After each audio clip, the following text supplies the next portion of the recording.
سلام تخطيتي سي ام اكس راشو لتوزيع سبورت حزنا لكم قريبنا لنا سناي مكتتال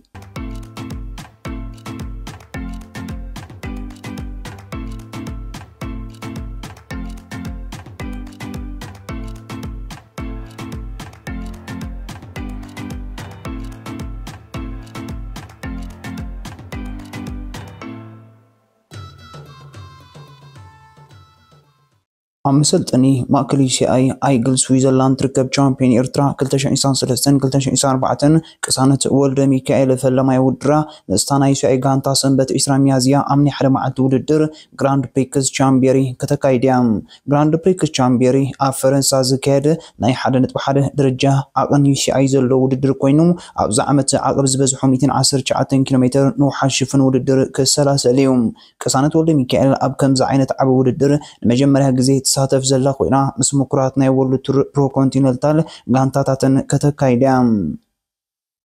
أول جرمناوي كلوب بايك داويت يمانه 14 ميازيا فرنسا بستغير حمشة ودر كلاسيك جراند بيسان كون دوبز تساتيفون مبل 3 ترتحيزون ودر زازيمون زن ودر فلما جيزيو كلتشن إسرا حدن أبستغير له أبال إنتر مارش بنيام قرماي أبوخن مجمرنا يزود الدر تعوات من بارو إرسعن أبزلو معمد مبل حمشة يجي استغير زن حارم معلت ودر تقلدمتي 290 تنت كيلومتر زرحك أتود ما قايدوم نظام دخل فرنساوي أبال اف دي جي غلام مارتين نوددرو ب4 ساعات 7 دقيقة 28 كانيتن بمزام قداماي كوينو تعويت اللام أبال بروغوس اسبانيوي مانويل دياز بشدش كاليتا دحرو كالاي أبال جيتا كليمنت برت دما بشومونت كاليتا دحرو سالساي ترتحيزوم أبزاو در تساتف بحتاوي إرتراو تقدر ماي داويت يمان دما بدقيقة 10 ساعات كاليتن دحرو مبل 3 ترتحيزو وددرو زازيموم داويت يمان صباح قدام 10 ساعات ميازيام أبزكيرني حدا معلت وددر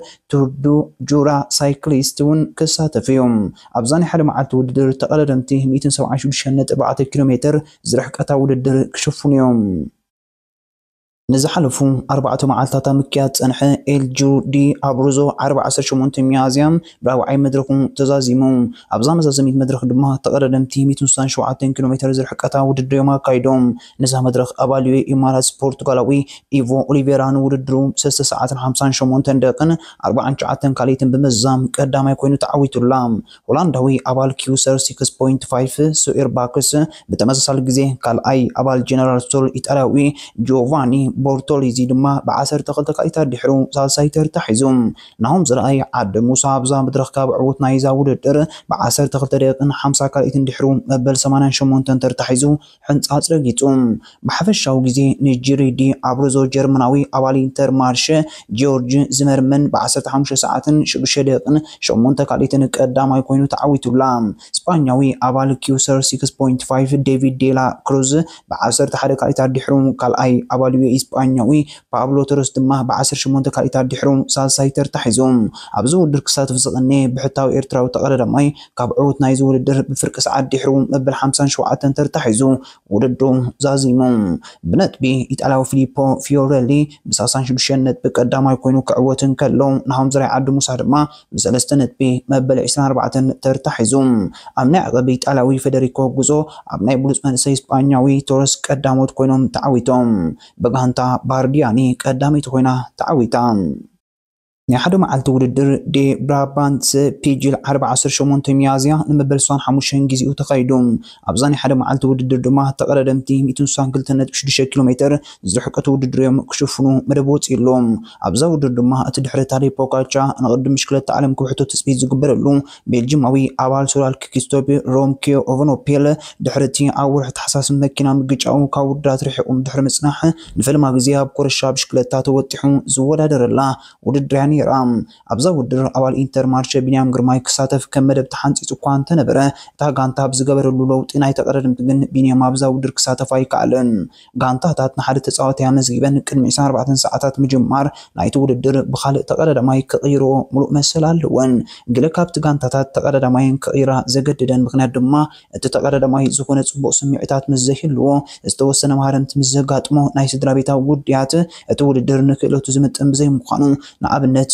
እቲ ውድድር ናይ ዓቕሚ ዝኸውን እቲ ዝተሓረ ተቐዳዳማይ ድማ ናይ ቅጥታ ውድድር ክኢላ ዝኸውን ክለቡ ክሳብ ድሮ ናይቲ ውድድር ብኻልእ ተቐዳዳማይ ክትኮ ሙሉእ መሰል ኣለዋ ከም ኣብነት ኣባል ሙቪስታር ቻምፒዮን ኤርትራ ናትናኤል ተስፋፅን ኣብ ሚላን ሳንሬሞ ናይዚ ዓመት ንኽሳተፍ መደብ ተታሒዙሉ እኳ ተነበረ ኣብዚ ዓርፍ ተደጋጋሚ መውደቕቲ ብምንባሩ ግን ክለቡ ኣብ ድሮ ምጅማር ናይቲ ውድድር ብኻልእ ተቐዳዳማይ ቀይራቶም ናብዚ ናይ ሎሚ ውድድር ምስ ንምለስ እቲ ድሕሪ 88 መዓልታት ንፈለማ ግዚኡ መንገዲ ዛ ውድድር ዝተመልሰ ኤቮኖፔል ጾታ ንኽዛዘም 47 ኪሎ ሜትር ምስ ተረፎ ብዝፈነወ መጥቃዕቲ ንኣባል ቲም ቪዝማ ወንቱ ቫን ኣርት ኣባል እስራኤል ፕሪምየር ቴክ ብሪጣናዊ ጆሴፍ ብላክሞርን ሒዚኡ ንቕድሚት ተወንጭፉ ጆሴፍ ብላክሞር ንጾታ ንኽዛዘም 16 ኪሎ ሜትር ምስ ተረፎ እዩ ንኣረጋግጻ ናይዞም ቤልጅማውያን ክጻወር ብዘይምኽኣሉ ካብታ ጉጅለ ተሪፉ ኤቮኖፔልን ቫን ኣርትን ድማ ክልቲኦም ብሓባር ናብ መወዳእታ 200 ሜትሮ ኣብ ዘምርሕሉ ሬምኮ ኤቮኖፔል ንወንት ቫን ኣርት ሲዕሩ ንውድድሩ ብሰስተ ሰዓትን 35 ደቂቕን 14 ካልኢትን ብምዛም ኣብ በኽሪ ናይዚ ዓመት ውድድሩ ቀዳማይ ኮይኑ ብምዕዋት 200 ናይ ሰውነት ወሲዱ ቤልጅማዊ ወንት ቫን ኣርት በተመሳሳሊ ግዜ ድሕሪ ካልኣይ ተርታ ብምሓዝ 150 ነጥቢ ክወስድ እንከሎ ድሕሪ ወይቲ ጉጅለ ብ27 ካልኢታት ድሕሪ ኣብ ዝመፀትሉ ድማ ኣባል ዩኤ ፖርቱጋላዊ አንቶኒዮ ሞርጋዶ ሳሳይ ተርታ ብምሓዝ 125 ነጥቢ ወሲዱ ኣብ ናይ ፕሮፌሽናል ጾቱ መበል 65 ዓውቱ ጸንበለ ኤቮኖፔል መበል 30 ቤልጂማዊ ንዴ ብራባት ዝተዓወተሉ ክኸውን እንከሎም ኣብ ታሪኽ ናይ ዝውድር ድማ መበል 52 ዕውት እዩ ካብ በኽሪ ናይ መድረኽ ዓወት ናይ ዝዓመት ተሓሪሙ ዝርከብ ወንት ቫን ኣርት ድማ መበል 45 ግዚኡ ካልኣይ ተርታ ብምሓዝ ጸወቱ ዛዚሙ ሓድሽ ማዕበል ተቐዳደምቲ ኣፍሪቃ ካልኣይ ቢንያም ግርማይ ይፈጥር ዶ ይኸውን ወዲ 19 ዓመት ኤርትራዊ ሚልኪያስ ማእከለ ኣብ ኮንቲኔንታል ጋንታ ንመጀመርትኡ ዳይ ጸንበር እምበር ንሃገራዊት ጋንታ ኤርትራ ወኪሉ ዝተፈላለዩ ውድድራትን ዓውታትን ተጎናጺፉ እዮም ዝሓለፈ ዓመት ኣብ ኣልጀርያ ብናይ ሓደ መዓልቲ ውድድር ግራንድ ፕሪክስ ላቢለ ብዘደንቕ ቅጽበታዊ ውድድር ምስ ተዓወተ ኣብ ሹኳ ዘሎ ብቕዓት ዝተዓዘቡ ብዙሓት ሰባት ምስቲ ኣብ 2024 ተዓዋቲ ቀጠልያ ማልያ ዙር ፈረንሳ ክኸውን ዝኽኣለ ቢንያም ግርማይ ከመሳሰሉ ተራእዮም ሚልኪያስ ማእከለ ምስ ቢቢሲ ኣብ ዝገበሩ ቃለ ምሕትት ብዙሓት ሰባት እቲ ካልእ ቢንያም ግርማይ ክኸውን ከም ዝኽእል ይነግሩን እዮም ከምኡ ክበሃል እንከለኹ ኣዝየ ዝሕጎስ ዓብ ምትባዕ ድማ ይኮነኒ ኢሎም ሚልኪያስ ንሃገራዊት ጋንታ ኤርትራ ወኪሉ ክልተ ግዜ ኣብ ዙር ኣልጀርያ ኣብ ጸወታታት መላእ ኣፍሪቃን ኣብ ቻምፒዮን ኣፍሪቃን ብምጽዋት እኹል ተመክሮ ዝደለበ ይመስል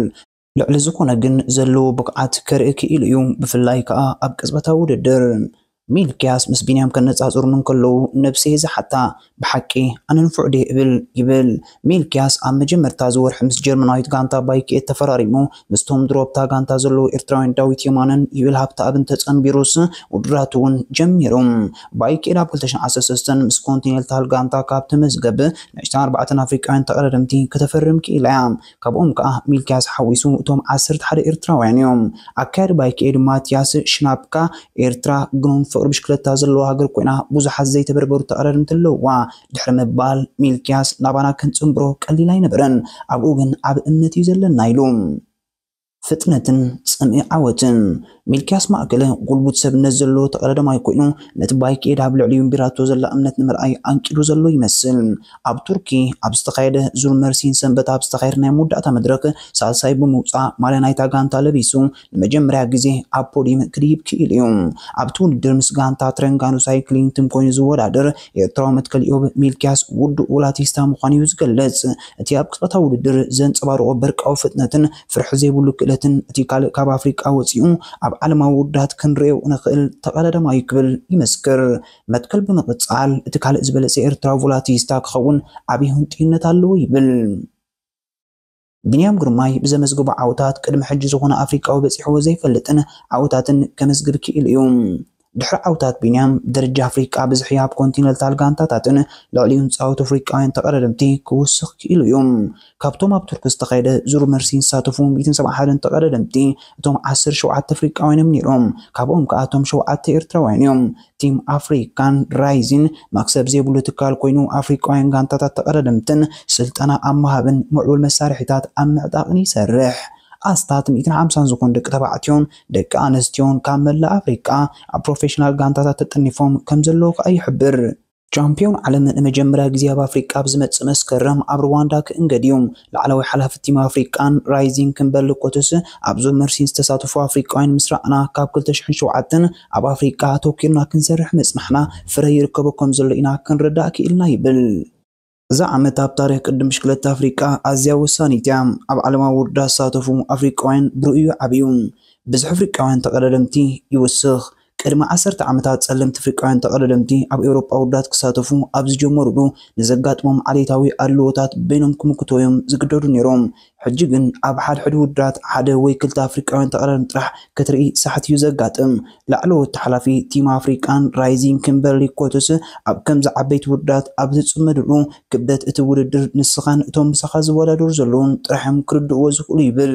ኣስዒቡ ሓደ ኣፍሪቃዊ ኮንካ ብኤውሮጳውያን ተቐዳደምቲ ኣብ ዝተኸበብካሉ እቲ ምርዳእ እውን ይከብድ እዩ። ኣብ ጎድንኻ ንዓኻ ዝመስሉ ክትረዳድኦምን ክረዳድኡኻን ዝኽእሉ ተቐዳደምቲ እንተልዮ ግን ንኹሉ ነገራት የቕልሎ እዩ። ስነ ኣእምሮኻ ከዓ ነቲ ፀወታ የቕልልካ ይብል። ኣብ ዞን መርሲን 7 ኣፍሪቃውያን ተቐዳደምቲ ምስ ቀዳሞት 25 ኮይኖም ውድድሮም ዛዚሞም ካብዚኦም እቶም 6 ኤርትራውያን እዮም። ኣብ ዞን መርሲን 7 ኣፍሪቃውያን ተቐዳደምቲ ምስ ቀዳሞት 25 ኮይኖም ውድድሮም ዛዚሞም ካብዚኦም እቶም 4 ኤርትራውያን እዮም። ዳዊት የማነ ሓምሻይ፣ ጴጥሮስ መንግሽ ሻምናይ፣ መትከል ኢዮብ 14፣ ናትናኤል ብርሃን 17፣ ዩኤል ሃብተ ኣብ 39፣ ሚልኪያስ ማእከል 50፣ ኤቨን የማነ ከዓ መበል 54 ኮይኖም ውድድሮም ዛዚሞም። ምስ ኣልጀራዊት ጋንታ ማደር ኮይኑ ኣብቲ ውድድር ዝተሳተፈ ሓደ ካብ ገዳይም ኣፍሪቃውያን ተቐዳደምቲ ኣልጀራዊ ዓዘዲን ላጋቢው ወዲ 38 ዓመት ኮይኑ ዘሎ ዓዘዲን ን14 ዓመታት እዩ ከም ፕሮፌሽናል ተቐዳዳማይ ኮይኑ ተወዳዲሩ። ንነብሰይ ከም ሓደ መራሒ ወይ ፀራግ መንገዲ ሓስባኒ እንተኾነ ብዙሓት ንኣሽቱ ተቐዳደምቲ ኣባይ ዘለዎም ኣኽብሮት ከርእዩን ከለዉ ሓበን ይስምዓኒ ይብል። ዓዘዲን ቀፂሉ ኣብ ቱርክ እናተወዳደርና ከለና ገለገለ ኣነ ረኣያናቶም ምዃነይ ምስ ገለጹለይ ኣዝየ ተሓጒሰ ይብል። ደቡብ ኣፍሪቃዊ ስቴፈን ዲቦዳ ኣብ ዞን መርሲን ኣብ ብጫ ማልያ ቀዳማይ ኮይኑ ዝወድእ ኣባል ጋንታ ትረንጋኑ ሳይክሊንግ ቲም እዩ።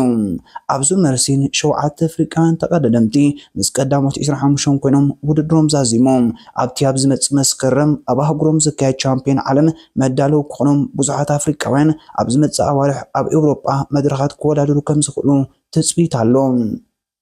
ነዛ ቻነል ንሓደሽቲ ኮንኩም ላይክ፣ ሼር፣ ሳብስክራይብ ብምግባር ተኸፈልቲ ዜናታት ስፖርት ክትኮኑ ብኽብሪ ንዕድም።